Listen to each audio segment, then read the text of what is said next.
Leo traced the crack in the cheap ceramic mug, a tiny gray river splitting a faded landscape of painted-on flowers.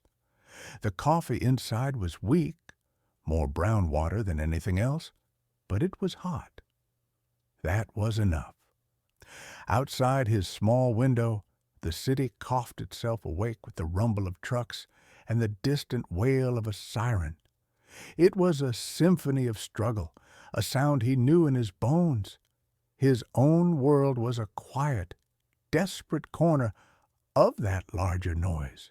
The apartment was a collection of worn-out things, a sagging armchair that smelled of his grandfather, a small table cluttered with medical textbooks, and a threadbare rug that had long ago given up its original color. In the other room, the only other room, his grandmother coughed. It was a dry, brittle sound, like dead leaves skittering across pavement. Each cough was a chisel, chipping away at the fragile hope he tried so hard to maintain. He was a veterinarian, not the kind you saw on television, with gleaming white offices and wealthy clients who treated their pets like furry children. Leo's clinic was a shoebox tucked away on a forgotten street, a place where the linoleum was peeling and the scent of antiseptic could never quite conquer the underlying odor of fear and sickness. He treated the pets of the poor, the forgotten, the people who loved their animals with a fierce, desperate love that was often the only luxury they had. He took what they could offer, a handful of crumpled bills, a promise to pay next week, sometimes just a grateful, tear-filled thank you. Orion, his own dog, rested his heavy head on Leo's knee. The old golden retriever was a rescue, a creature of gentle size and soulful brown eyes. He was the silent, steady anchor in Leo's turbulent life, a warm presence that asked for nothing but gave everything. Leo ran his hand over the dog's soft ears, the familiar texture, a small comfort in the gray morning. The letter from the hospital sat on the table, a stark white rectangle of doom. Urgent, it said. Experimental treatment, it offered. Significant cost, it warned. The numbers on the page swam before his eyes, a cruel joke. They might as well have asked for a pound of his flesh. He had nothing, less than nothing. He was drowning in the debt of his own kindness, his small clinic bleeding money just to keep the lights on. He thought of his grandfather, another veterinarian, but a man from a different era, a man who people in the old neighborhood still spoke of with a hushed reverence. He was a legend, they said, a magician who could soothe the wildest beast and cure the most hopeless case. He had died years ago, leaving Leo with little more than his old textbooks and a legacy of quiet compassion. And one other thing. Leo stood up and walked to the old wooden chest at the foot of his bed. The wood was dark and scarred, and the lid groaned in protest as he lifted it. Inside, nestled amongst yellowed photographs and his grandfather's old stethoscope, was a leather-bound journal. It was not a diary. It was a record. Decades of research, handwritten in a dense, elegant script, filled with complex diagrams of cellular structures and strange, unfamiliar chemical formulas. It was his grandfather's life's work, a secret obsession that he had rarely spoken of. "The world is not ready for this, Leo," he had once said, his voice thin with age. "Kindness must come before genius, or genius becomes a weapon." Leo had tried to understand it, had spent countless nights poring over the cryptic pages, but it was a language beyond his formal training. It was part biology, part alchemy, part philosophy. It was the work of a mind that saw the world on a level he could only dream of. He closed the chest, the weight of his own inadequacy settling upon him like a shroud. The journal was a key, but he had no idea what lock it was meant to open. The bell above the clinic door chimed, a tinny, cheerful sound that was entirely at odds with the atmosphere inside. The waiting room was empty, save for an elderly woman clutching a shivering ball of white fur to her chest. "Mr. Leo," she whispered, her eyes wide with worry, "it's Snowball. He won't eat." Leo gave her a gentle smile, a mask of calm reassurance he had perfected over the years. "Let's have a look, Maria." He spent the next hour with the small poodle, his hands moving with a practiced, soothing grace. It was just a minor infection, easily treated. The relief that washed over Maria's face was a payment more valuable than gold. She pressed a $10 bill into his hand, her entire fortune for the week, and he couldn't bring himself to refuse it. It would buy another bag of saline, another box of sterile gauze. The day trickled by in a slow procession of worried faces and sick animals. A cat with a broken leg, a parakeet with a respiratory infection, a hamster that had mysteriously lost its fur. He did what he could, patching them up, offering advice, extending credit he knew he couldn't afford. By late afternoon, the clinic was quiet again. He was cleaning his instruments when the world outside his door suddenly changed. A long black limousine, silent and predatory as a shark, slid to a stop in front of his humble clinic. It was so out of place it felt like a hallucination, a stain of impossible luxury on the gritty canvas of his neighborhood. The driver's door opened, and a man in a crisp black suit stepped out. He moved with an air of bored efficiency, opening the rear passenger door with a gloved hand. A woman emerged. She was not a woman. She was an event, dressed in a cream-colored pantsuit that probably cost more than his entire clinic, with sunglasses so large they hid the top half of her face. She radiated an aura of untouchable wealth and blistering arrogance. Her lips were painted a slash of cruel red. She surveyed his clinic, her hidden gaze sweeping over the peeling paint and faded sign, and Leo could feel her disdain from across the street. It was a physical force, cold and sharp. Behind her, the chauffeur carefully lifted a magnificent creature from the car. It was an Afghan hound, its long silken coat the color of spun gold. But the dog was not magnificent today. It was limp, its beautiful head lolling to one side, its breathing shallow and ragged. It was a portrait of exquisite misery.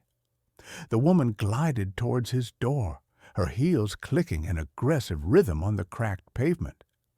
The bell chimed again as she entered, but this time it sounded like a scream. She paused in the doorway, letting the door swing shut behind her, and slowly, dramatically, removed her sunglasses. Her eyes were the color of ice, and they were filled with a bored, analytical cruelty. "You're the vet?" she asked. Her voice was low and musical, but laced with a thread of pure steel. It was not a question. It was an accusation. Leo felt himself shrink under her gaze. He felt the worn spots on his elbows, the faint smell of antiseptic on his clothes, the poverty that clung to him like a second skin. "I am," he said, his voice quieter than he intended. The woman's lips twisted into a small, contemptuous smile. She gestured vaguely at the room. "This place, it's where you practice medicine?" She said the word medicine as if it were a piece of rotten fruit she had found in her handbag. "It's clean," Leo said, a spark of defiance igniting within him. "And the animals who come here get the best care I can give them." "The best you can give," she repeated, savoring the words, turning them into an insult. I see. She looked from Leo to her suffering dog, now cradled in the arms of her silent driver. I've been to every top specialist in the city, London, Zurich. They're all useless. Frauds. They charge a fortune to tell me they don't know what's wrong with him. She took a step closer, the scent of her expensive perfume an assault on the humble air of the clinic. Then my assistant, in some fit of pathetic bleeding heart nonsense, heard about you.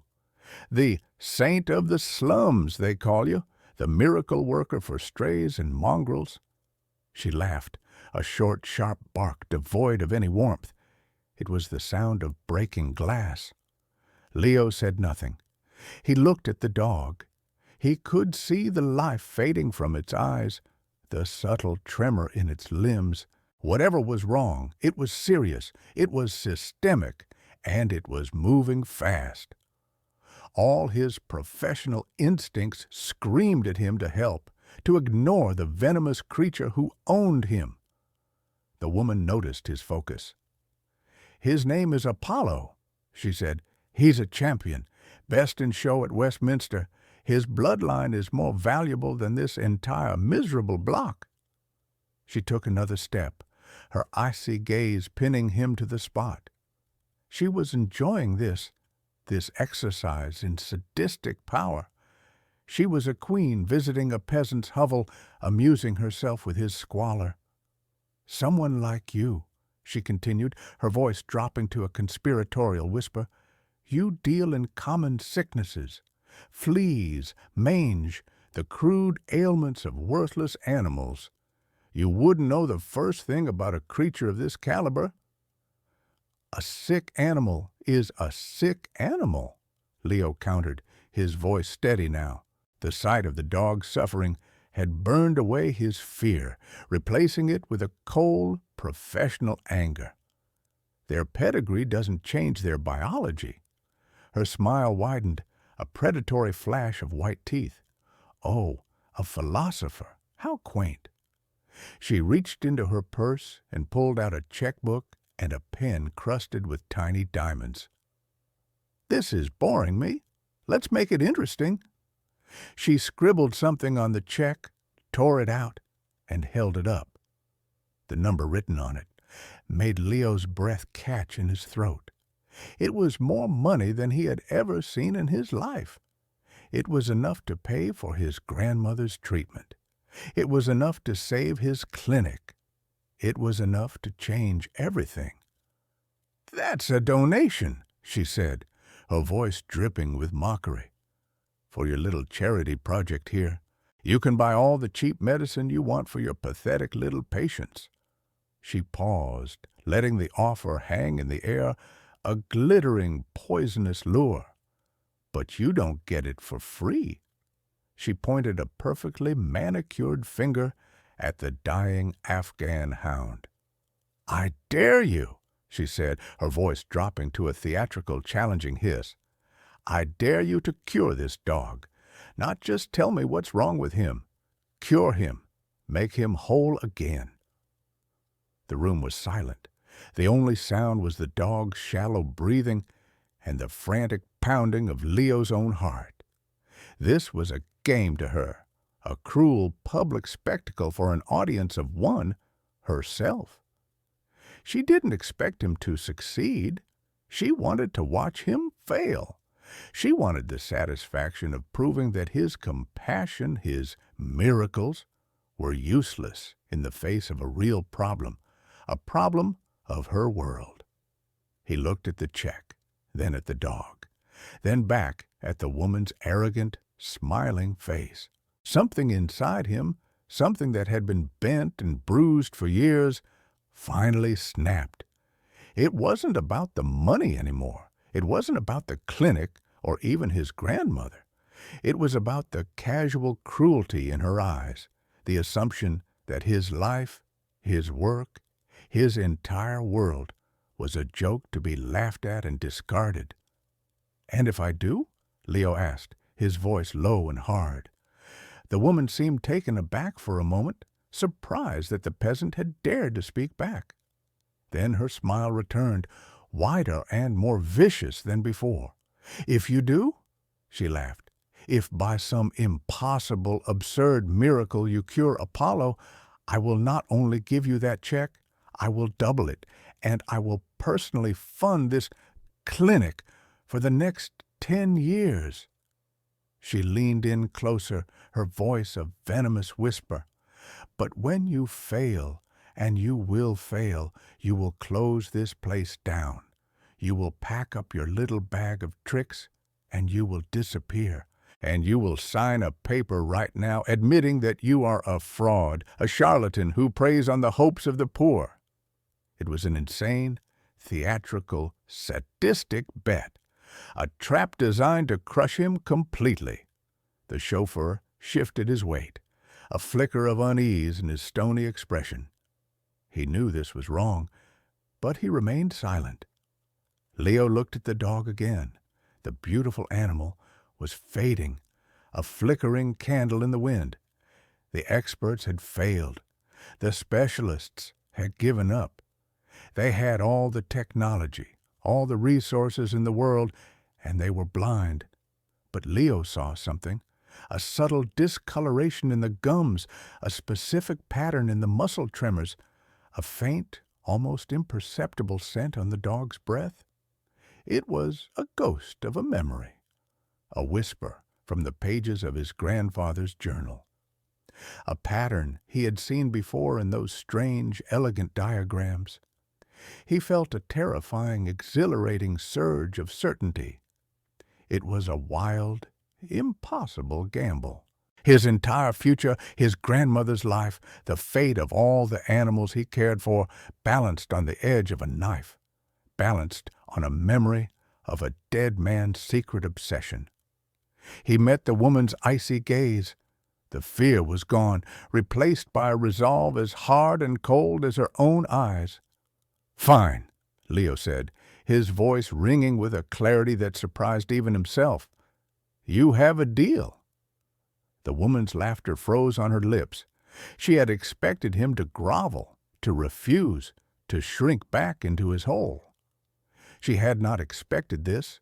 She had not expected the quiet, humble vet to accept her cruel war.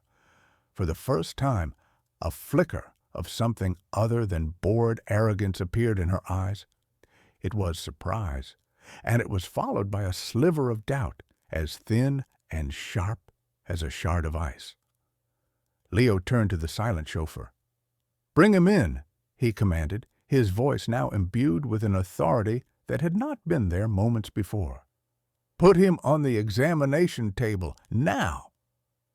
The war had begun.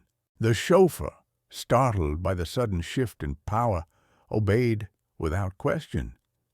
He carried the limp Afghan hound into the small examination room and gently placed him on the cold steel table.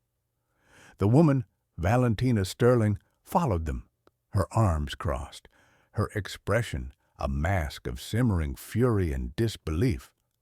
She had intended to humiliate a peasant. Instead, she had found herself drawn into a battle she hadn't anticipated. The air in the tiny room crackled with a tense, palpable silence. Leo ignored her completely. His entire world narrowed to the sick animal on the table. He washed his hands, the familiar ritual calming his racing heart. He was no longer a poor, struggling man. He was a doctor, and this was his patient. His hands were gentle as he began his examination, but his mind was a whirlwind of activity. He felt the dog's pulse, faint and thready. He listened to the heart, a frantic, irregular flutter. He checked the pupils, which were dilated and slow to respond. Everything pointed to a catastrophic systemic failure, a poison of some kind. But the specialists had run every toxicology screen imaginable. They had found nothing, because they were looking for the wrong thing. They were looking for a known enemy, a catalogued toxin. His grandfather's journal spoke of something else entirely, It spoke of cellular cascades, of proteins that folded incorrectly, of biological signals that became corrupted, turning the body against itself. It was a theory decades ahead of its time. "What are you doing?" Valentina snapped, her patience wearing thin.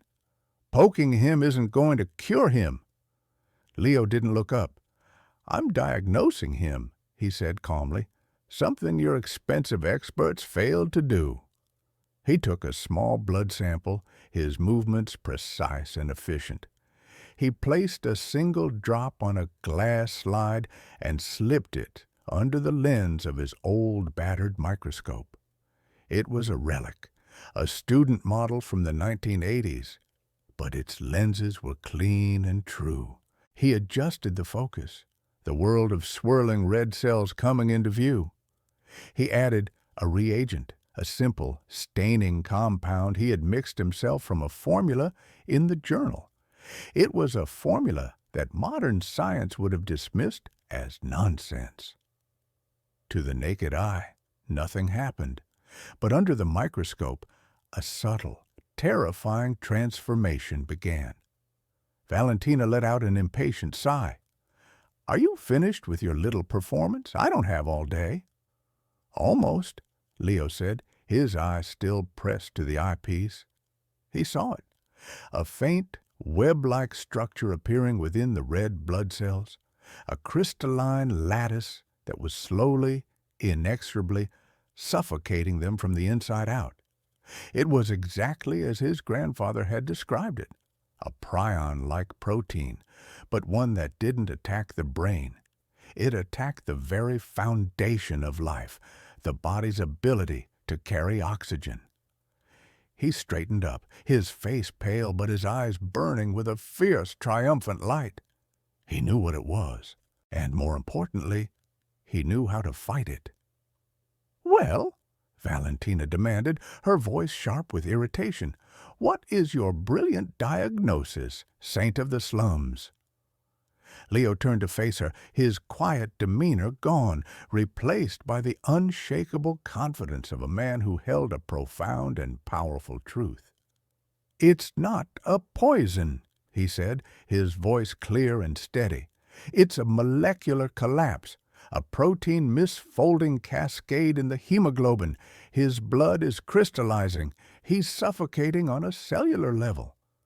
Valentina stared at him, her mouth slightly agape. The words were meaningless to her, a string of scientific jargon designed to impress or confuse. "What are you talking about? That's absurd. It's not possible." "It is not only possible," Leo said, "it is what is happening." He gestured to the microscope. "Your own experts could look at this sample for a year and see nothing. They don't have the right reagent. They don't even know what to look for." The chauffeur, a man named Arthur, who had been with the Sterling family for 20 years, took a half-step forward. He had seen a dozen of the world's most famous veterinarians stare at this dog in complete confusion. He had heard them murmur about idiopathic conditions and undiagnosable syndromes.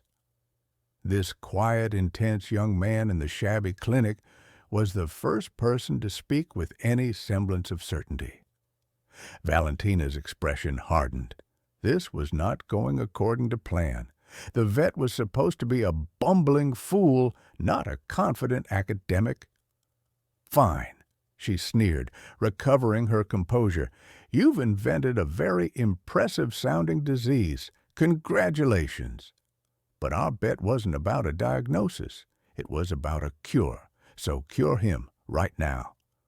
She expected him to falter. She expected him to admit that even if his bizarre theory were true, he had no way to treat it.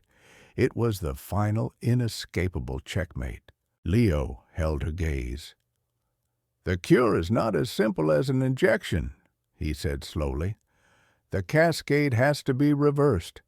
The misfolded proteins need to be unbound and flushed from his system. It will require a specific sequence of enzymatic catalysts and chelating agents. He was quoting directly from his grandfather's journal, the words flowing from him as if he had known them his entire life.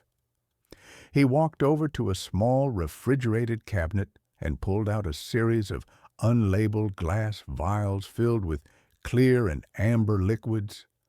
They were his own private stock, compounds he had painstakingly synthesized over the years, following his grandfather's cryptic instructions. He had never used them. He had never had a case that required them. He had never truly believed they would work. Until now. "You're going to inject my dog with that moonshine?" Valentina gasped, a genuine note of horror in her voice. "Absolutely not. You'll kill him." "He is already dying," Leo said, his voice flat and devoid of emotion. "Your experts have failed him. Their medicine has failed him. You brought him here as a joke, as a prop in your cruel little game. You made a bet. Now, you have two choices. You can let me honor my side of that bet and try to save his life, or you can take him home to die." The room fell into a profound silence. The finality of his words hung in the air, heavy and sharp. Valentina looked at Apollo, at his beautiful, still form, and for the first time a crack appeared in her armor of arrogance, a flicker of genuine fear and desperation. She had bought this dog as a puppy, a status symbol, another perfect accessory for her perfect life. But somewhere along the way, the accessory had become a companion. She did not want him to die. Her icy gaze shifted from the dog to Leo.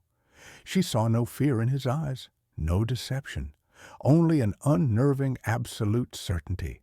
She was trapped, trapped by her own hubris, her own theatrical dare. To back down now would be to admit defeat, to concede that this nobody in a rundown clinic knew more than the entire world of veterinary science she had at her beck and call. "Fine," she hissed, the word tasting like ash in her mouth. "Do it, but if he so much as flinches, Arthur will stop you." The chauffeur looked uncertain, his loyalty torn between his employer's command and the quiet authority of the young vet. Leo paid him no mind. He began to prepare the treatment, his hands moving with a fluid, hypnotic grace. He drew precise amounts from each vial into a single syringe, creating a cocktail of strange, unknown substances. He was no longer just a vet. He was an alchemist, working from an ancient text, about to perform a miracle or a catastrophe. He approached the dog, the syringe in his hand. He found the vein in Apollo's leg, his touch impossibly gentle. "This is for you, grandfather," he whispered so quietly that no one else could hear. He pushed the plunger. The liquid entered the dog's bloodstream. For a moment, nothing happened. The silence in the room stretched, becoming thin and brittle, ready to shatter. Valentina held her breath, her knuckles white, as she gripped the edge of the steel table. Then Apollo's body went rigid. A violent tremor shook his entire frame. He let out a low, agonized whine. "Stop him!" Valentina shrieked, her voice cracking with panic. "Arthur, stop him now! He's killing him!" Arthur lunged forward, his large hands reaching for Leo. But Leo stood his ground, holding up a hand to halt the chauffeur. "Wait!" he commanded, his voice a thunderclap in the tiny room. "Look!" He pointed at the dog. The violent tremor subsided as quickly as it had begun. And then something miraculous happened. Apollo took a breath, not a shallow, ragged gasp, but a deep, full, shuddering inhalation. The color began to return to his gums, the pale pink deepening to a healthy red. A faint quiver ran through his silken ears. Valentina stared, her eyes wide with disbelief. The chauffeur froze, his hands hovering inches from Leo's shoulders. Apollo's eyes, which had been dull and lifeless, began to clear. They focused, first on the ceiling, then on Leo's face. He blinked slowly, as if waking from a long and terrible dream. He lifted his head, the movement weak but deliberate. The silence in the room was no longer tense. It was sacred. It was the sound of awe. Leo placed a gentle hand on the dog's head, stroking him softly. "It's okay, boy," he murmured. "It's okay. It's over now." Apollo let out another breath, this time a soft sigh of pure relief. He licked Leo's hand, a weak but undeniable gesture of gratitude. The laughter that had been frozen on Valentina Sterling's lips hours earlier had not just died. It had been shattered, atomized, and replaced by a cold, numbing shock. Her face was a pale mask of utter disbelief.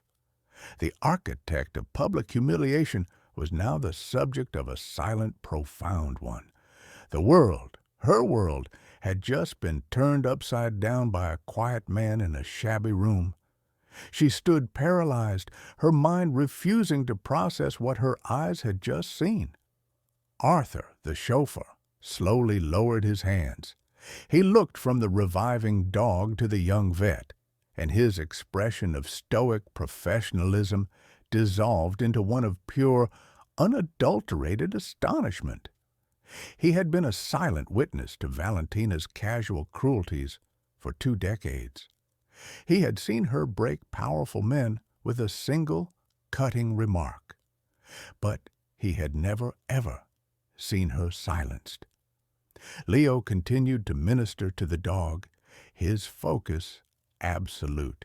He administered a second, smaller injection, a solution to help flush the now inert proteins from the dog's system. He spoke to Apollo in a low, soothing murmur, his words a balm on the animal's returning consciousness. For Leo, the victory was not over Valentina. The victory was the steady rhythm of the dog's heart beneath his fingertips. Finally, Apollo, with a soft groan of effort, tried to sit up.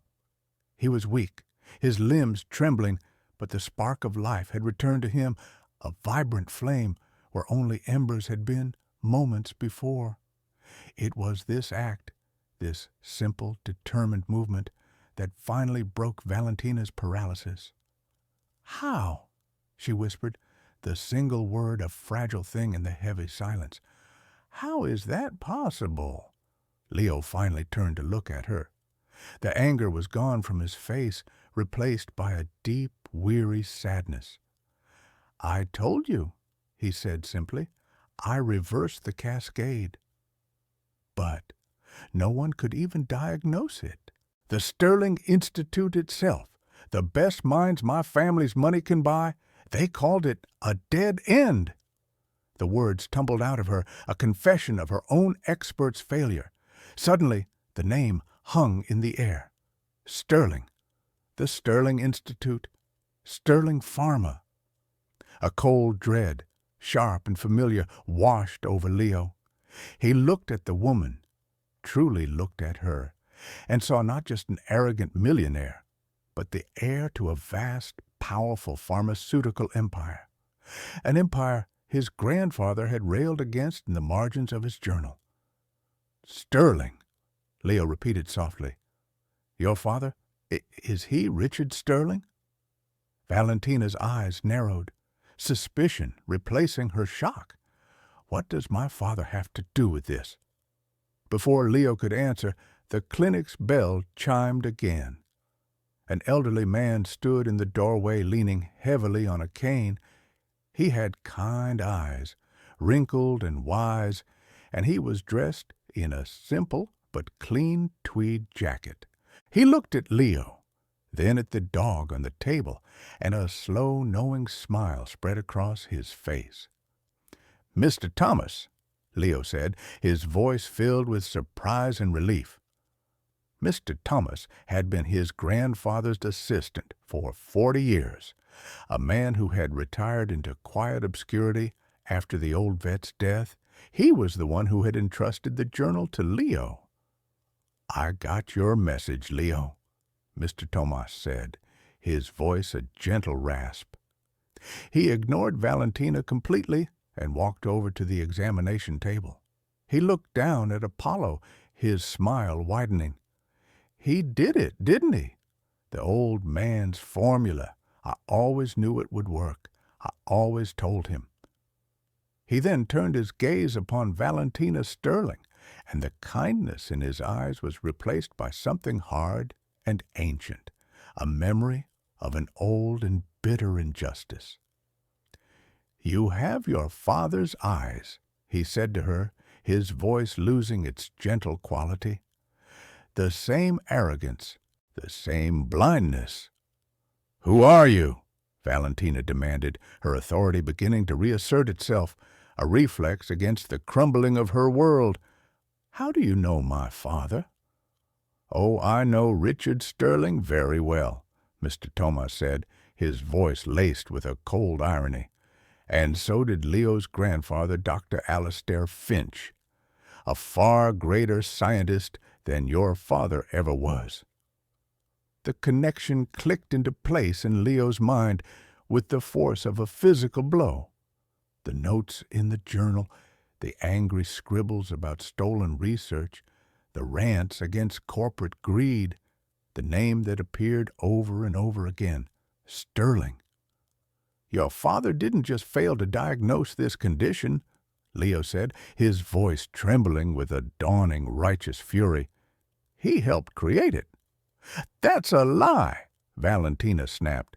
"Is it?" Mr. Thomas countered, stepping forward. 30 years ago, Dr. Finch developed a revolutionary theory of protein-based therapeutics.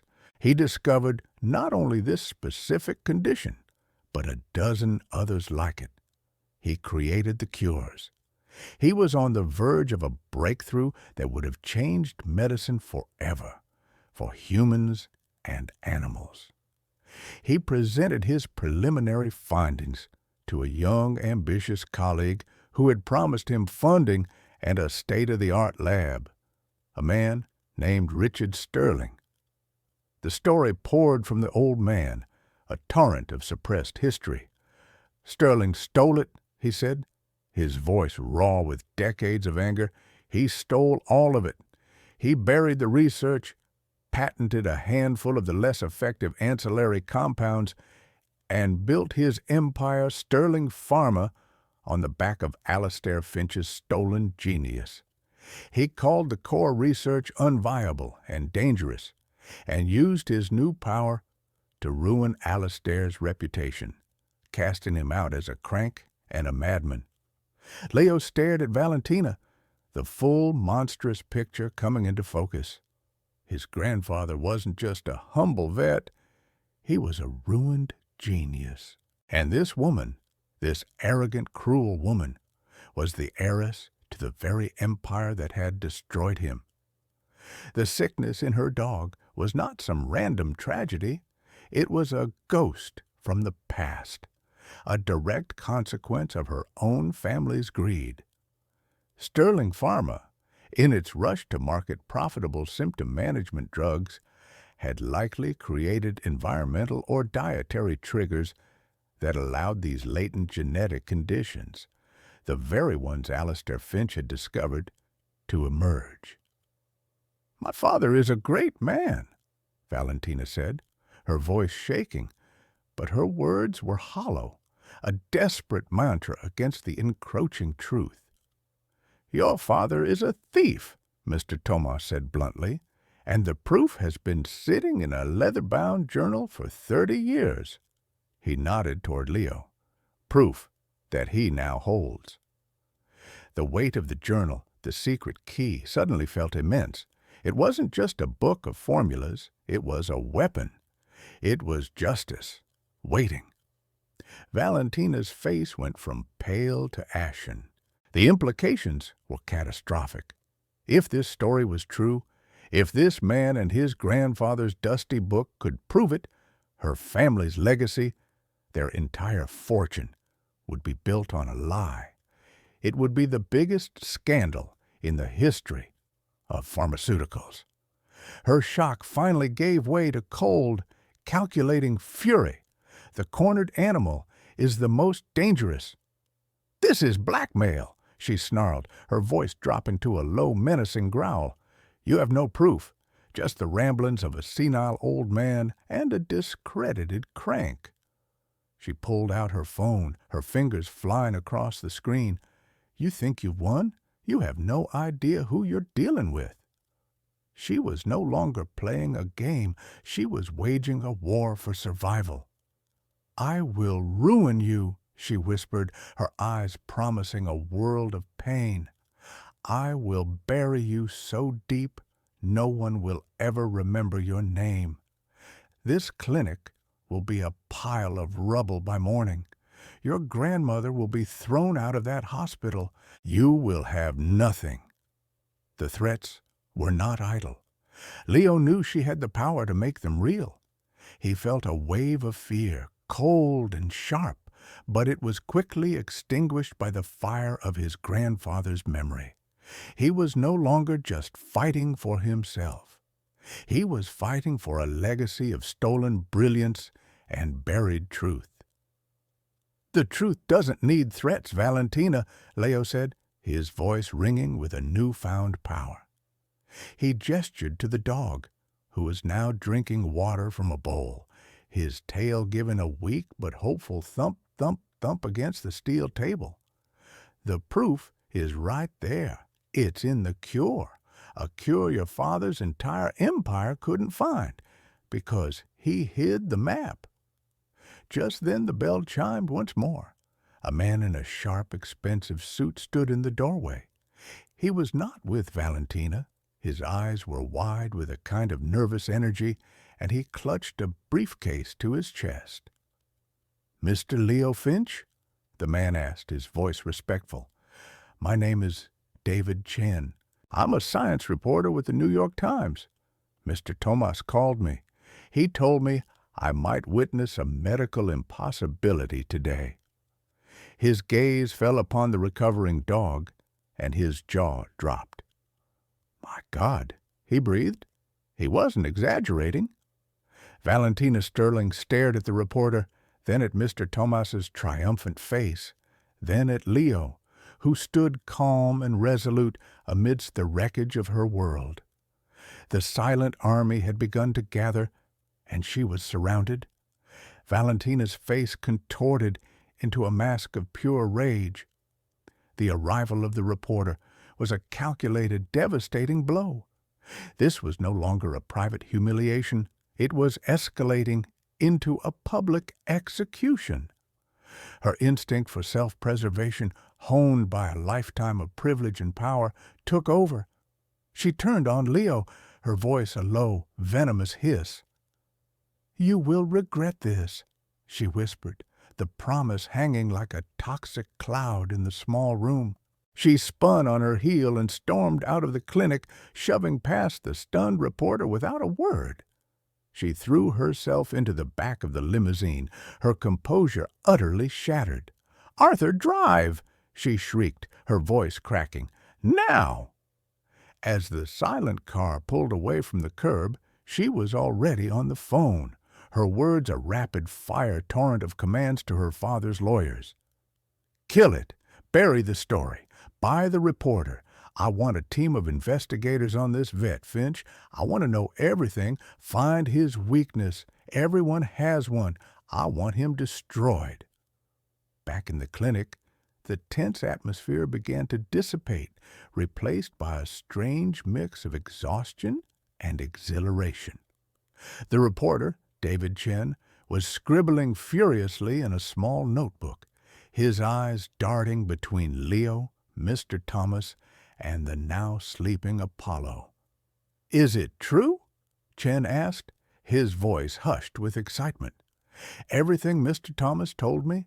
That you've just cured an incurable condition. using research that was stolen by Sterling Pharma 30 years ago? Leo nodded, feeling a profound weariness settle into his bones. It's true.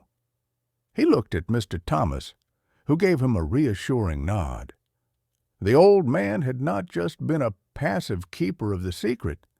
He had been waiting for decades for the right moment to bring it to light.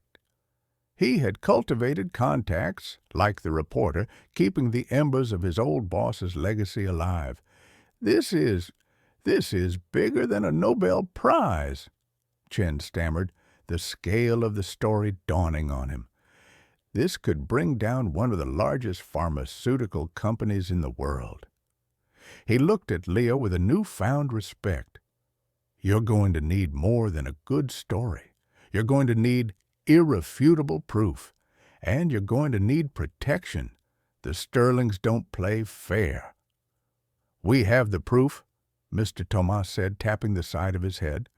I was there. I have my own journals from that time, documenting every meeting, every promise Richard Sterling made to Alistair. And we have the ultimate proof. He gestured to Leo. The cure itself. It's a living patent, a biological key that only fits one lock. Over the next few hours, the small clinic became a makeshift war room. Mr. Thomas, revealing a strategic mind that had lain dormant for years, began making calls. He was assembling the rest of the silent army. First, he called a woman named Dr. Eleanor Vance, a retired cellular biologist who had been a junior researcher in Alistair Finch's informal circle. She had been pushed out of academia after Sterling's takeover, her career derailed for associating with a crank. She had documents, old lab notes, that corroborated Alistair's work. Next, he called a man named George Petrov, a gruff elderly baker whose family had owned a bakery in the neighborhood for a century. His connection was more personal. Alistair Finch had saved his prize-winning show dog from a mysterious wasting sickness in the 1980s, using an early version of the same treatment.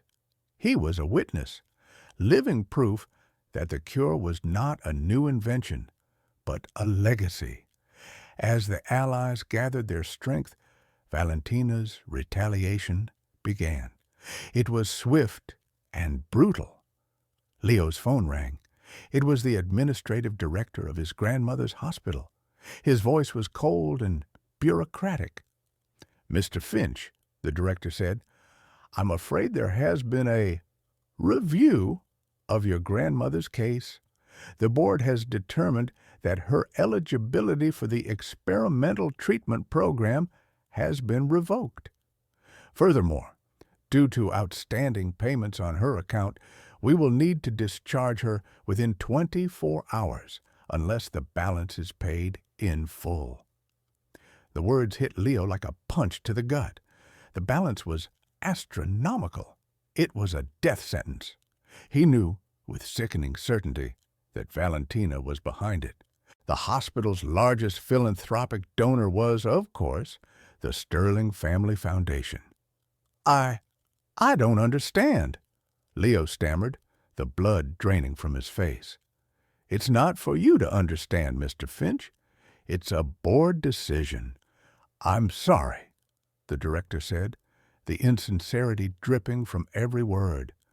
The line went dead. Leo leaned against the wall, the strength going out of his legs. For a moment, the weight of it all was too much. The power he was up against was a monster, a leviathan with tentacles that reached into every corner of society. What was his grandfather's journal against that? Mr. Thomas saw the despair on his face. He put a firm hand on Leo's shoulder. "This is how they fight, Leo, with fear, with cruelty. They attack what you love. Don't let them win. Alistair never did." But the monster wasn't finished. Minutes later, a city inspector arrived at the clinic, accompanied by 2 police officers. He brandished a clipboard and a sneer. "We've received an anonymous complaint," he announced loudly. "Allegations of unlicensed medical procedures, unsanitary conditions, and illegal possession of controlled substances." It was a transparent, vicious fabrication. Valentina was moving to shut him down, to discredit him, before the story could even break. The inspector began slapping violation notices on every surface, citing absurd infractions. The crack in the waiting room floor, a supposed discrepancy in his waste disposal records, the unlabeled vials in his refrigerator. "We're shutting you down," the inspector said with grim satisfaction, "effective immediately." Just as one of the officers moved to put a seal on the door, a new voice cut through the tension. "I don't think so." A man stood in the doorway, his presence filling the small space. He was impeccably dressed in a tailored gray suit, his silver hair neatly combed. His face was stern but intelligent. He was Mr. Harrison, the president of the city's most prestigious veterinary medical association. He was a man known for his unimpeachable integrity. "Mr. Harrison," the inspector stammered, his bravado evaporating instantly, "what are you doing here?" "A reporter I trust called me about a potential medical breakthrough," Harrison said, his sharp eyes taking in the scene. He looked at the police officers, the inspector, and the stack of violation notices. "And it appears I've walked into a blatant abuse of municipal power instead. Officer, on what grounds are you sealing this clinic?" The officer looked nervously at the inspector, who began to sweat. We had a complaint, sir." "A complaint?" Harrison repeated, his voice dangerously soft. "Or an order? An order from someone who has a vested interest in silencing the man who works here?" He took a step into the room, his gaze falling on Apollo, who was now resting comfortably on a clean blanket on the floor. Harrison was an expert in rare animal diseases. He knelt down and examined the dog, his expression shifting from curiosity to profound shock. "This is the Sterling Afghan Hound," he breathed, recognizing the famous champion. "He was sent home to die last week. The top specialists in the world gave up on him." He looked up at Leo, his eyes wide with a question. "And now he's alert. His vitals are stabilizing. How?" "He was cured," Leo said simply. Harrison stood up, his face a mixture of awe and dawning understanding. He had heard the rumors about Richard Sterling burying research years ago, but had always dismissed them as academic gossip. Now, faced with a living miracle and a transparent attempt to crush the man responsible, the gossip was solidifying into a terrible truth. He was the redeemed witness, the man of authority who could no longer ignore the injustice he was seeing. He turned to the inspector, his voice now ringing with cold command.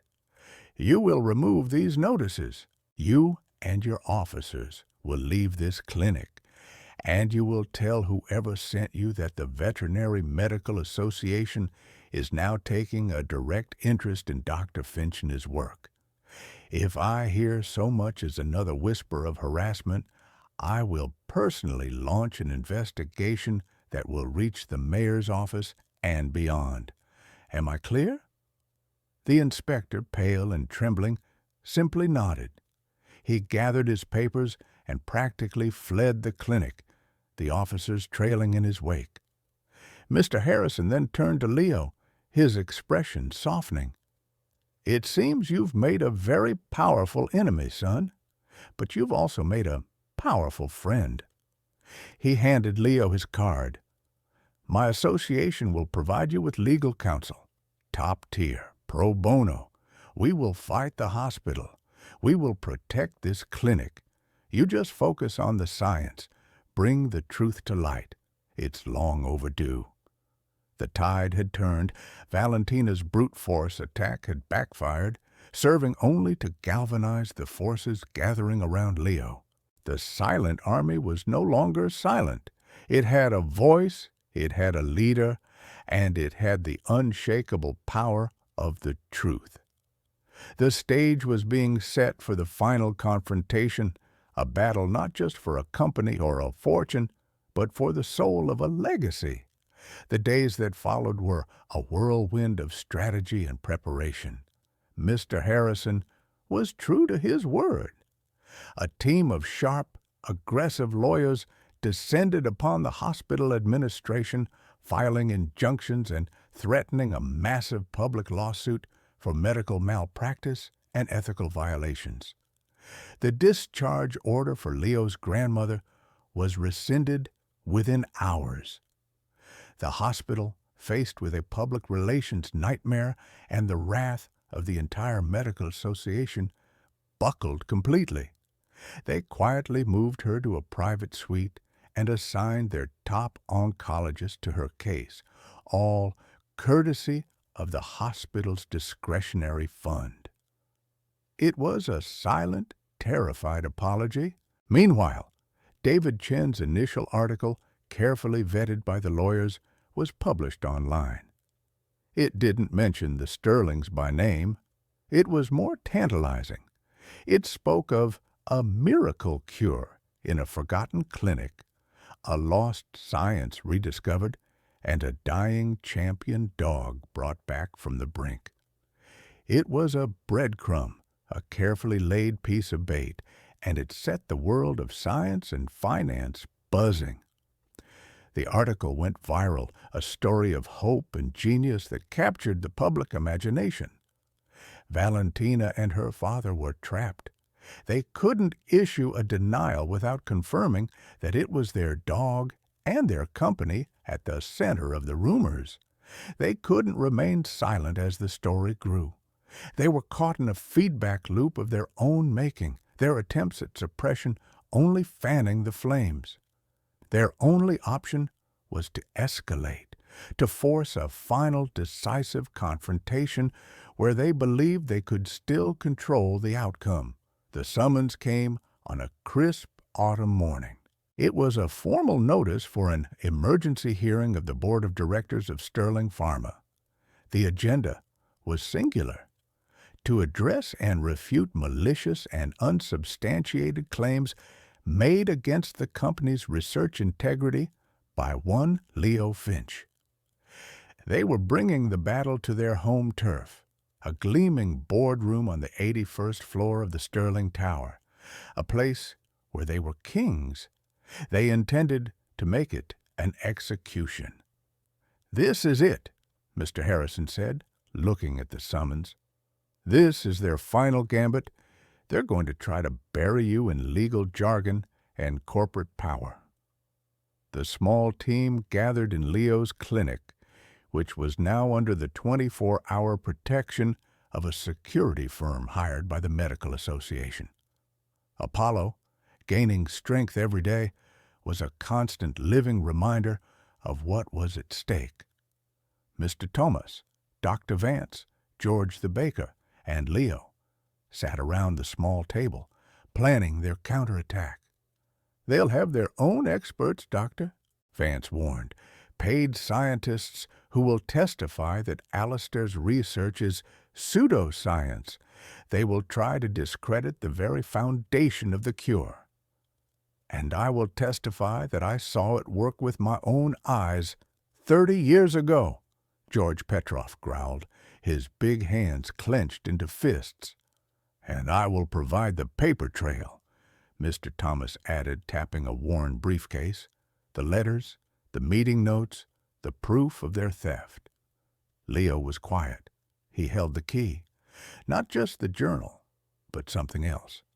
Following a hunch from his grandfather's notes, he had spent 2 nights in his clinic's small lab, running a complex genomic sequence on Apollo's blood. He had cross-referenced it with an online database of canine genetics.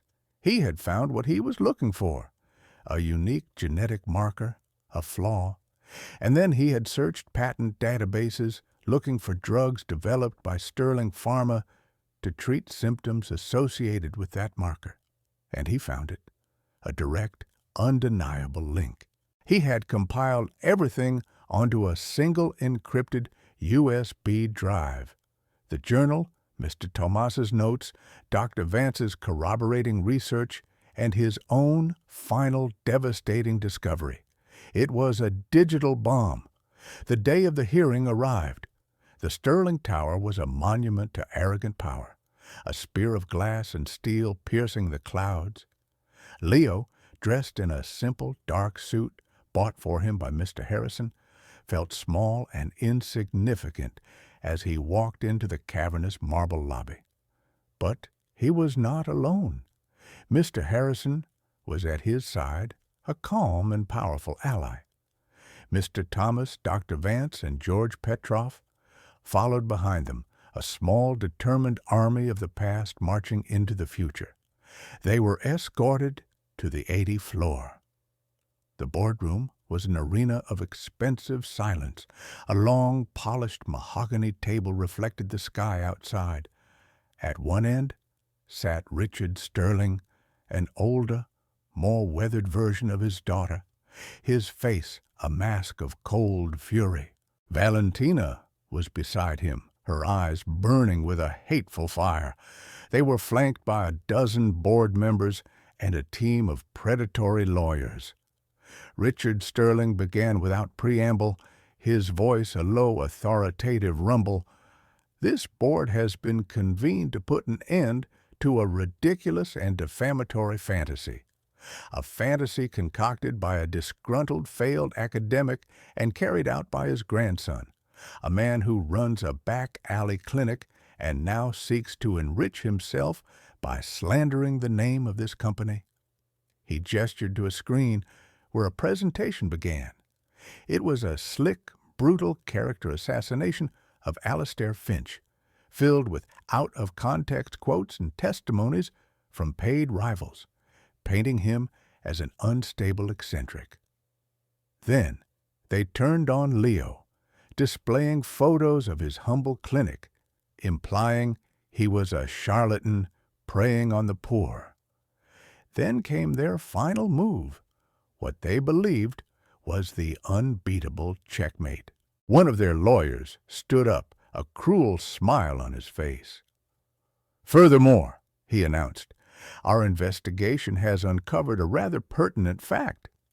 It seems Dr. Alastair Finch, in his final years, accumulated significant personal debt to a number of chemical supply companies, debts which, after his passing, were acquired by a holding company.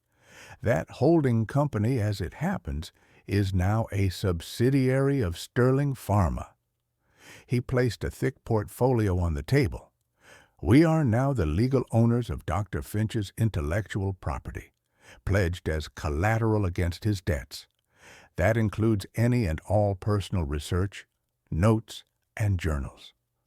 So even if this ludicrous cure were real, it belongs to us. Mr. Finch has no legal right to it. In fact, his use of it constitutes theft." The room was silent.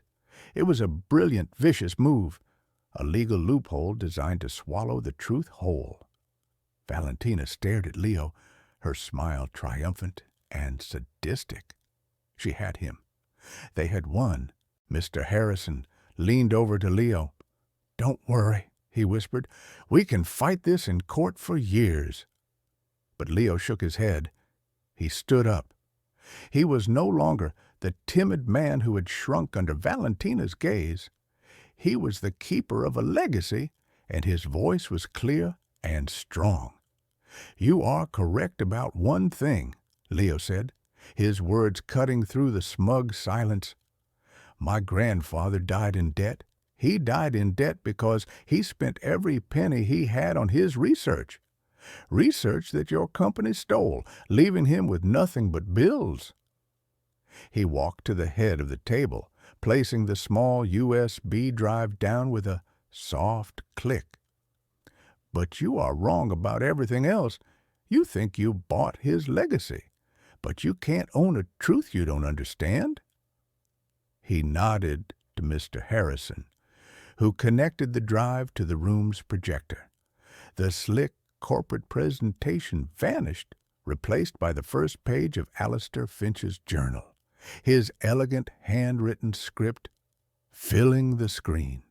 "You've spent the last half hour calling my grandfather a madman," Leo said, his voice resonating with quiet power.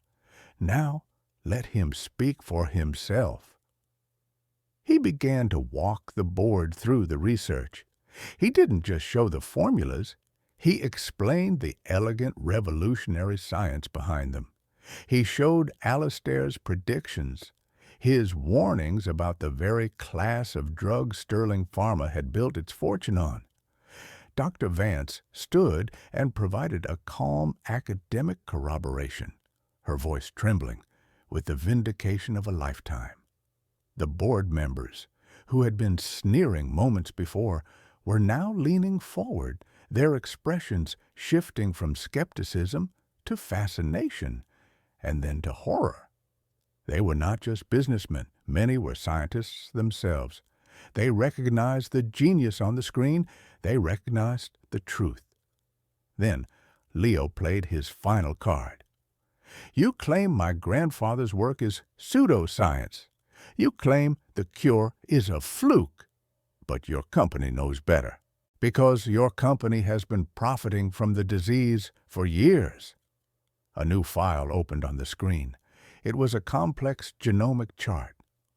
"This is the genetic marker for the protein misfolding susceptibility.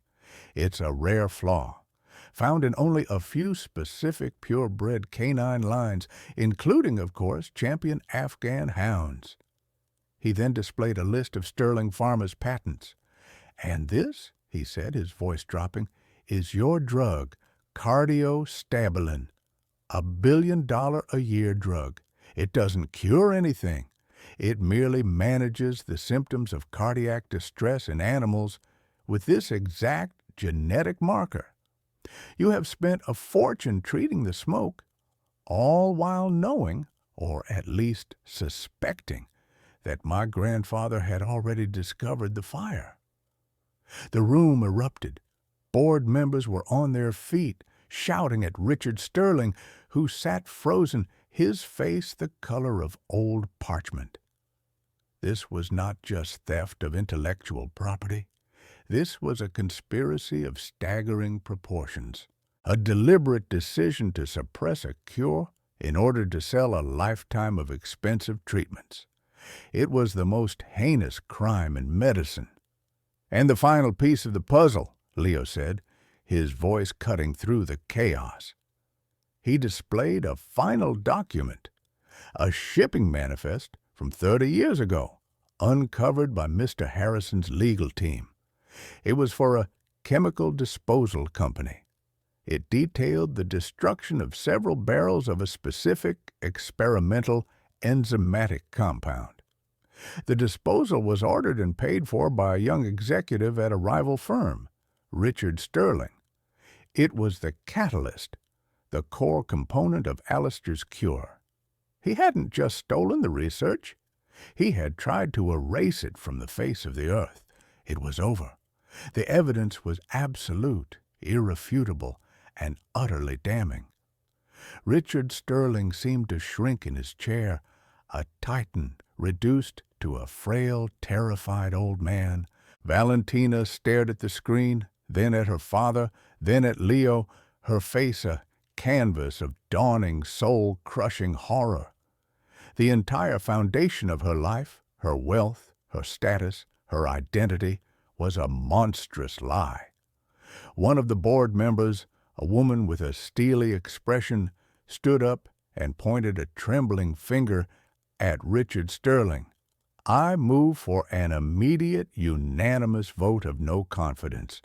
I move for his immediate removal from this board. And I move that this company turn over all evidence to the Department of Justice and cooperate fully with their investigation." Hands shot up around the table. It was unanimous. Security guards entered the room. They approached Richard Sterling, their faces grim. He didn't resist. He was a ghost, already gone. As they led him away, his eyes met Leo's for a fleeting moment. There was no anger in them, only the hollow, empty recognition of a man who had been outrun by his own sins. Valentina remained, paralyzed in her chair, a solitary island in the storm of her family's ruin. The media, alerted by David Chen, was already gathering in the lobby downstairs. Her name, her face, would be broadcast around the globe, a symbol of corporate greed and moral bankruptcy. She had tried to humiliate a humble vet in a public spectacle, and in a stroke of perfect karmic irony, she had orchestrated her own, infinitely more devastating, public downfall. She looked at Leo, the man she had mocked and threatened. He wasn't looking at her.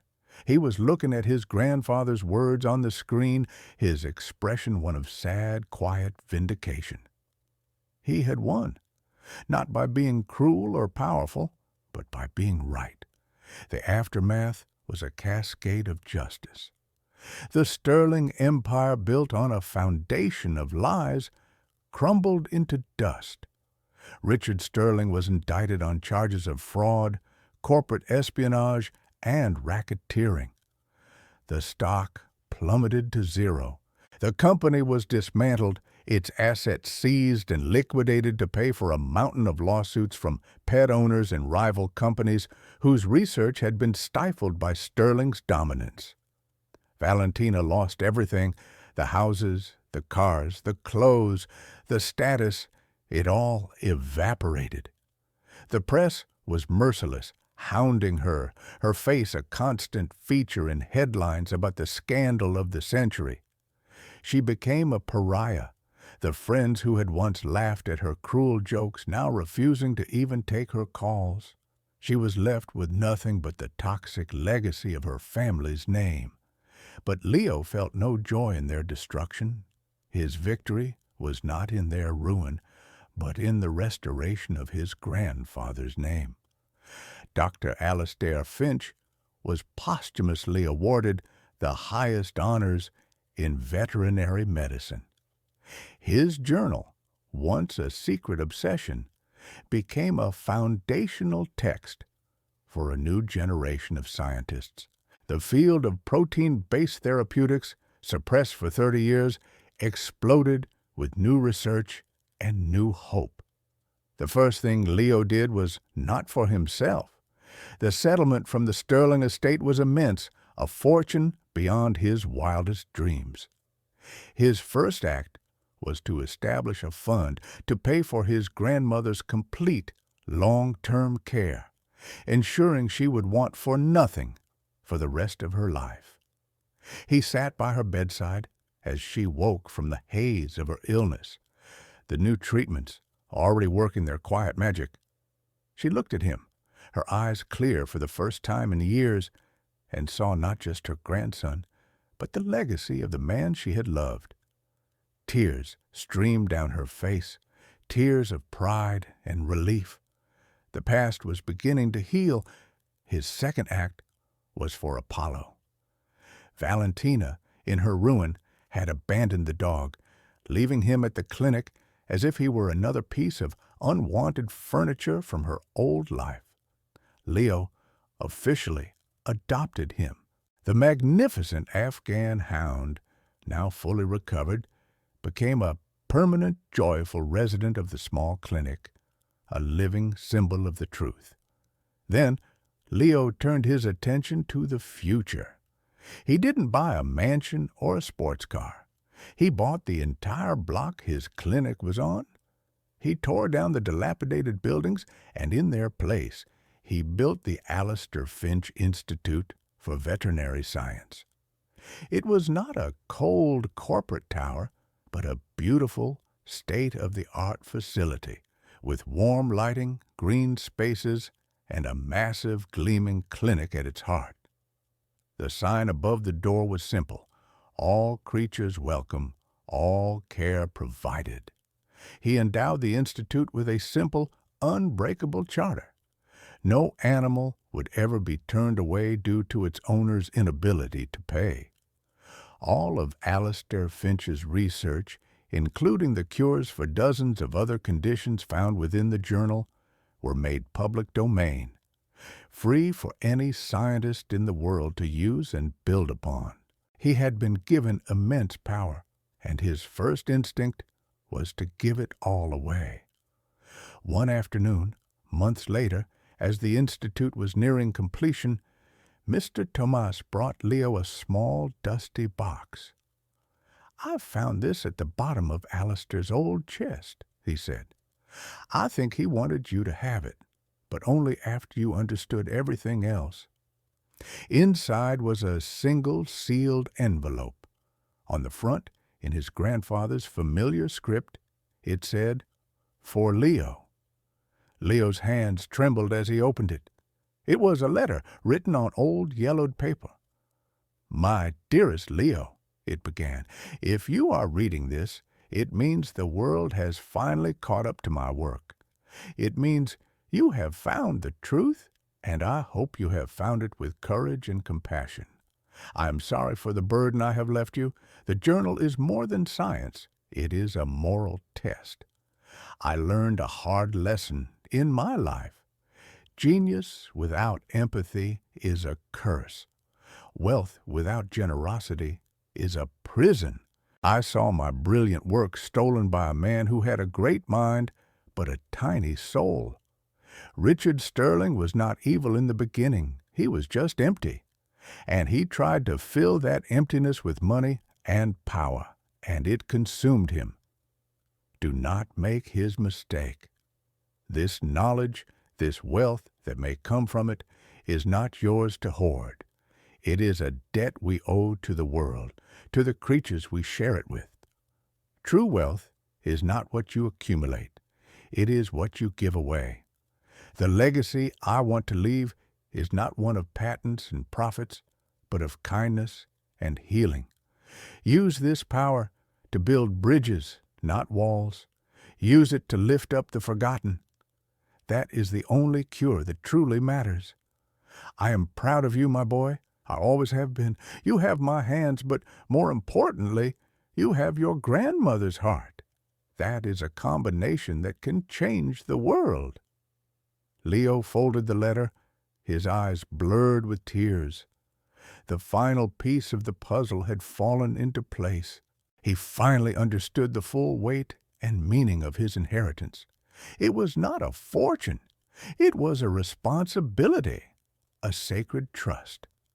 The war was over, but the real work, the work of building a legacy of kindness, was just beginning. 10 years later, the Alistair Finch Institute was a beacon of hope known around the world. It had grown into a sprawling campus, a university, a research center, and a hospital, all dedicated to the principle of compassionate science. Its graduates were some of the most sought-after veterinarians in the world, not just for their skill, but for their adherence to the Institute's core values. Leo, now in his late 30s, was no longer just a vet. He was a visionary, a philanthropist, a teacher, but he still wore his old worn-out scrubs when he did his rounds in the public clinic. He still had the same gentle hands, the same quiet smile. He had refused to let the world of wealth and fame change the core of who he was. He had established the Orion Foundation, named after his first faithful companion, who had passed away peacefully years earlier. The foundation funded thousands of small, struggling clinics in poor neighborhoods all over the world, ensuring that no saint of the slums would ever have to face the darkness alone. He had built the world his grandfather had dreamed of. The harvest of his good deeds was becoming eternal. One crisp autumn evening, Leo was walking Apollo's successor, a clumsy, lovable mutt also named Orion, through a newly renovated park near the Institute. The park had once been a derelict lot, a graveyard of industrial dreams. Leo's foundation had bought it and transformed it into a green oasis for the community. He saw a young girl, no older than 12, sitting alone on a bench, crying. Cradled in her lap was a small, scruffy terrier, shivering and whimpering in pain. It was a scene straight from his own past, a mirror image of the desperation he had known so well. He approached her gently, kneeling down so he wouldn't tower over her. "Hey," he said softly, "what's wrong?" The girl looked up, her face streaked with tears and dirt. "It's Scrappy," she whispered, her voice choked with sobs. "He was hit by a bike. His leg, I think it's broken.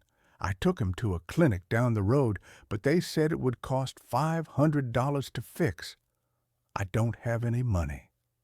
Leo looked at the dog's leg. It was clearly broken. He gave the girl a warm, reassuring smile. "What's your name?" "Maria," she whispered. "Well, Maria," Leo said, "I think I can help with that. My name is Leo, and I'm a vet. Why don't you and Scrappy come with me? We'll get him fixed up, and you don't have to worry about the cost, not one penny." The girl's eyes widened, a flicker of hope warring with her disbelief. "Really? Why? People don't just do that." Leo reached out and gently stroked Scrappy's head. "Because a long time ago," he said, his voice thick with emotion, "when I was lost and had nothing, someone showed me a great kindness, and I promised myself I would spend the rest of my life paying it forward." As he led the girl and her dog toward the gleaming lights of the Institute, a place where miracles were now routine, he thought briefly of Valentina. He had heard about her years ago. After hitting rock bottom, living in obscurity and poverty, she had been offered a job, a menial position cleaning cages at a small, no-kill animal shelter funded by an anonymous donor. The shelter's director had told her the donor believed in second chances. She had been too proud, too broken, to accept the gesture of grace. She had vanished, a ghost consumed by her own bitterness. A final, sad lesson in the prison of pride. Leo pushed the thought from his mind. He focused on the young girl beside him, on the trusting weight of the small dog he now carried in his arms. He was not a king in a castle of wealth. He was a gardener, and he was planting seeds of kindness in a world that desperately needed them. The harvest, he knew, would be eternal.